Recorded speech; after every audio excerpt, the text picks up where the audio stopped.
Nós estamos de volta com o programa Ver TV de aniversário. São 6 anos no ar, que hoje conversa sobre a crítica da televisão. Nós no intervalo aqui, nós falamos no bloco anterior sobre a propaganda para crianças. E no intervalo, o Orlando Fantasini lembrava um comercial que gerou até uma situação bastante desconfortável e triste, né, que você presenciou. Um determinado comercial da televisão se estimulava as crianças a pedir para os seus pais comprar uma sandalinha, né, de uma apresentadora. E numa reunião numa periferia de São Paulo, numa igreja próxima a áreas de favela, uma mãe relatava da angústia dela, que a filha dizia que a mãe não a amava, porque a filha pedia a sandália, mas os recursos que a mãe tinha, ou comprava alimento, ou comprava sandália. E a mãe optava pelo alimento, né?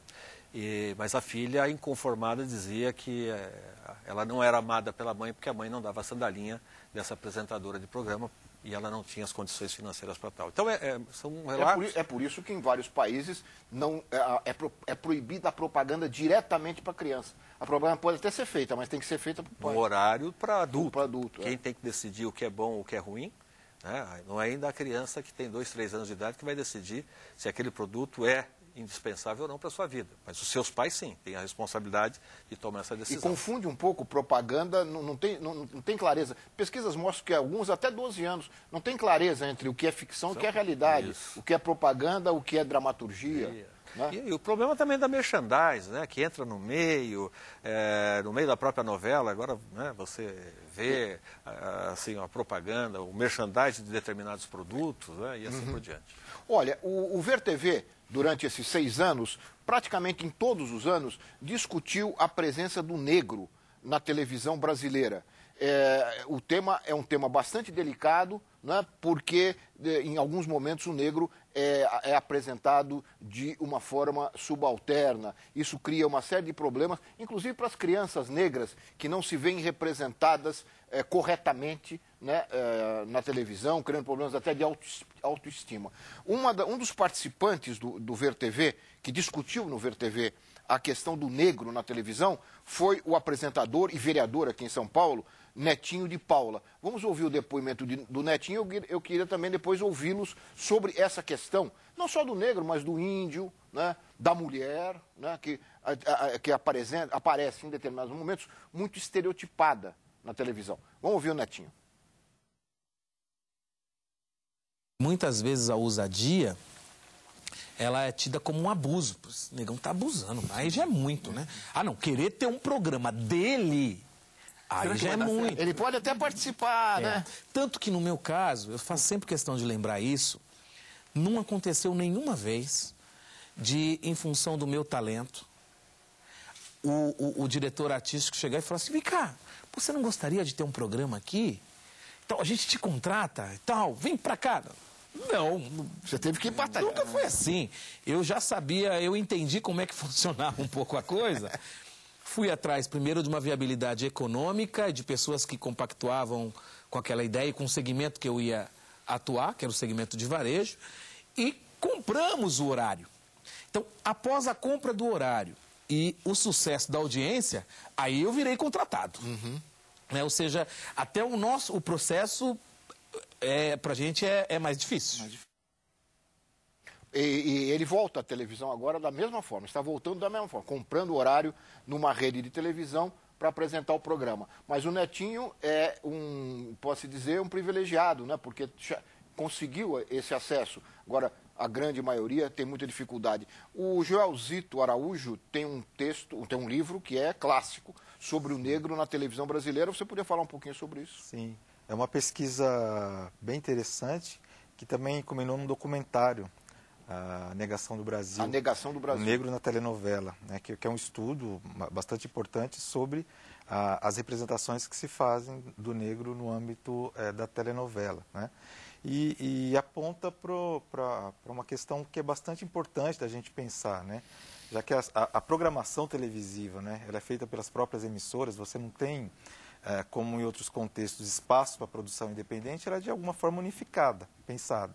Então, ali você observa diretrizes, né, de políticas institucionais que definem o que é uma programação.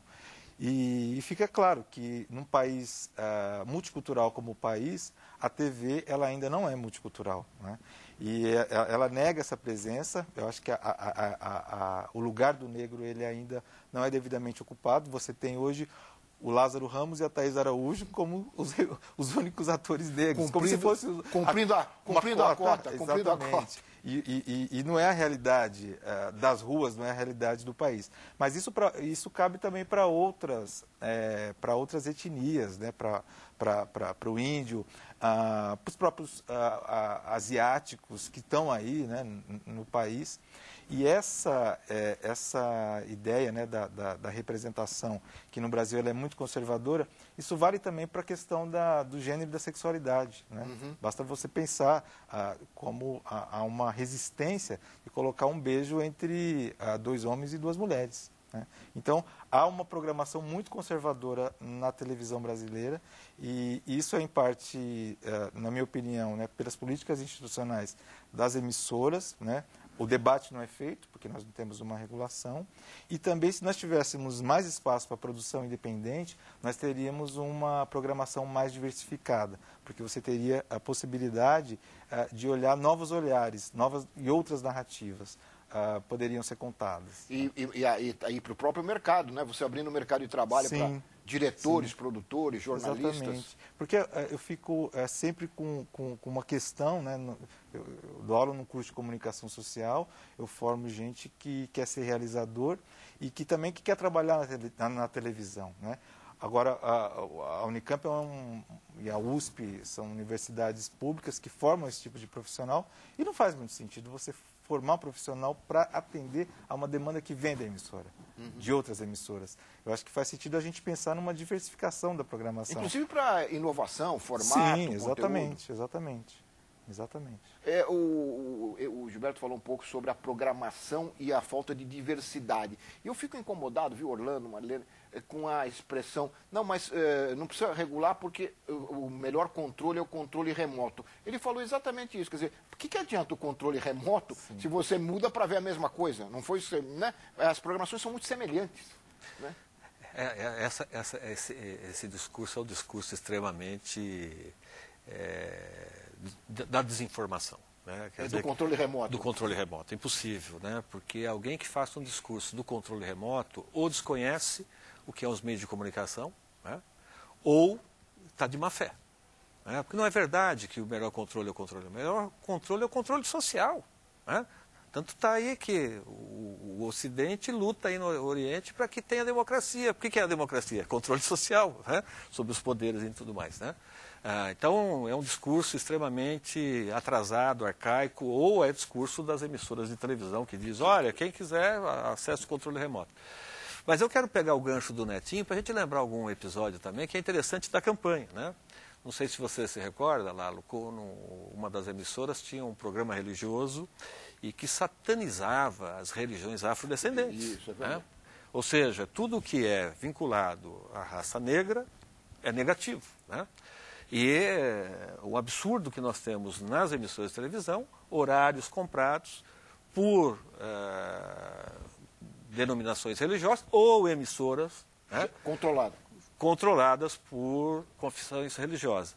E aí, né, até nós estávamos conversando, eu e o Gilberto, antes do programa, né, quer dizer, se eu tenho recursos, se eu tenho capital, a minha fé ela pode ser difundida, mas se eu não tiver, não. Né? E a grande vítima e a grande vilã, né, que acaba até fortalecendo e dando discurso para essas religiões, é a questão das religiões afrodescendentes e hoje também a questão do islamismo. Né? Essa história do, são terroristas e tal. Quer dizer, é islâmico, é terrorista. Né? É afrodescendente, tem pacto com o demônio. Né? Então, isso também nós temos que estar revendo. E aí a questão do negro é muito ligado, né, às religiões afrodescendentes. As telenovelas, né, que o papel do negro, ou ela é ama de casa, ou ele é escravo, né? Quer dizer, sempre está num papel subalterno na sociedade, ele não tem possibilidade de galgar outros espaços. Então, esse debate não é feito, né? Eu acho que o Gilberto que colocou corretamente, porque é institucionalizado, você pode sair do canal A né? Sai daquele programa da loirinha infantil para outra loirinha infantil ou para moreninha infantil. Aí, determinado horário, você sai da violência policial da emissora A, vai para a violência policial da emissora B. Você não tem alternativa. O controle remoto resolve. É a mesmice, o controle remoto é a mesma coisa que se você tivesse um único botão. Olha, mais um tema que foi tratado também várias vezes ao longo desses 6 anos pelo Ver TV, é o do esporte. E no programa em 2010, nós tivemos o prazer e a honra de receber no programa o ex-jogador Sócrates, que infelizmente depois faleceu.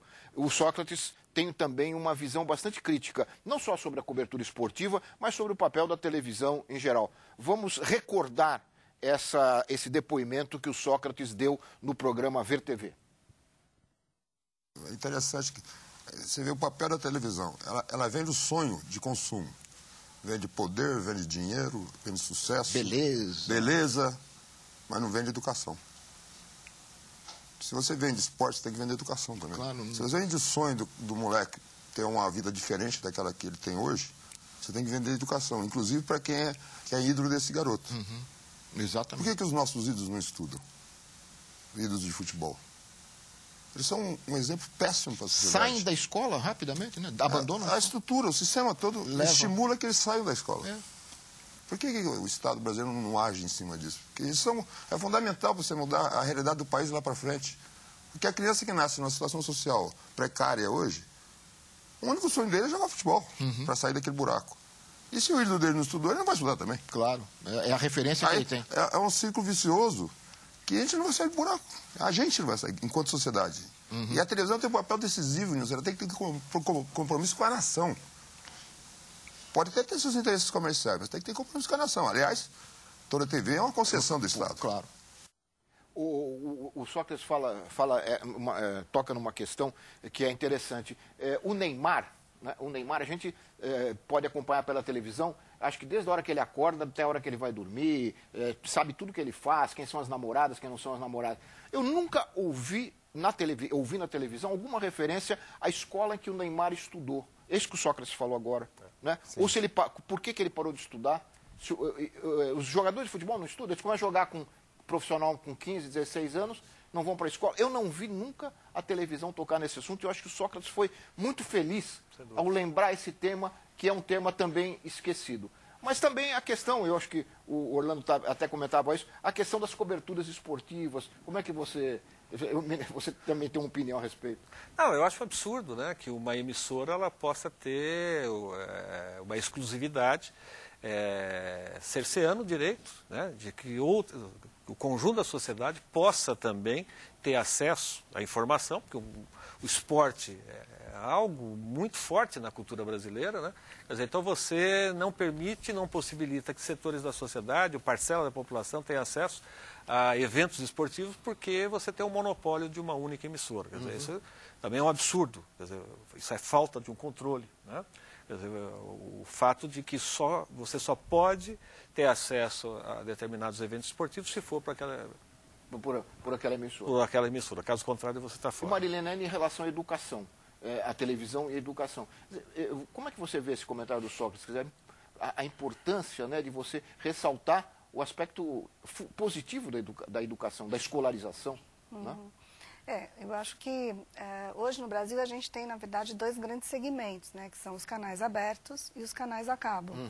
Então, dentro dos canais a cabo, você vê programas excelentes, né, canais muitas vezes voltados exclusivamente, né, para a educação, mesmo aqueles que não são voltados para a educação, quer dizer, com uma forma, né, de colocar os programas para criança, para adolescente, uma escolha desses programas e uma qualidade excelente nessa escolha. Então, na verdade... Pena que tem que pagar, né? Exatamente. Então, nós estamos vivendo uma desigualdade, inclusive social, de acesso, né, alguém já disse que é um apartheid, né? Você tem a educativo. TV dos ricos e a TV dos pobres. Exatamente, porque assim como no processo de educação geral, né, a gente ainda vê uma desigualdade muito grande entre a qualidade da educação pública e de uma parcela da educação privada, né, também não é toda, né? A gente está vivendo também isso no plano da comunicação, quer dizer, aquelas crianças que os pais têm mais dinheiro podem ter uma escola, uma televisão educativa, né? E uma escola de melhor qualidade. E as crianças que têm das classes populares têm que assistir o canal aberto e têm que ver tudo isso que a gente está criticando. Quer dizer, né? a televisão pode ter um papel pedagógico importante, não pode? Mas fundamental. Mas ele tem um programa educativo às 5h30 da manhã, se eu não me falha a Pra cumprir memória, para cumprir a tabela. Né? Gilberto, como é que você vê essa questão da educação também, né? Nessa relação, inclusive, com os alunos? Eu posso pegar o gancho do esporte. Eu não sou muito entusiasta do esporte, mas tenho uma opinião que dá para falar. Porque eu fico pensando, né, sobre... A gente também tem que enfrentar as emissoras de uma outra forma, né? Porque o país é muito diversificado, culturalmente, geograficamente. E porque também porque as emissoras insistem em retratar um mesmo modelo de programação esportiva, né? Por que não investir num outro lado, quando eles não têm dinheiro, quando eles não têm acesso a uma determinada parcela, uma determinada fatia desse lugar aí que é o esporte, né? Outro lado, você diz? Porque existe uma variedade de coisas nesse país e quando a gente pensa no esporte, a relação com o jogo, né, e a maneira como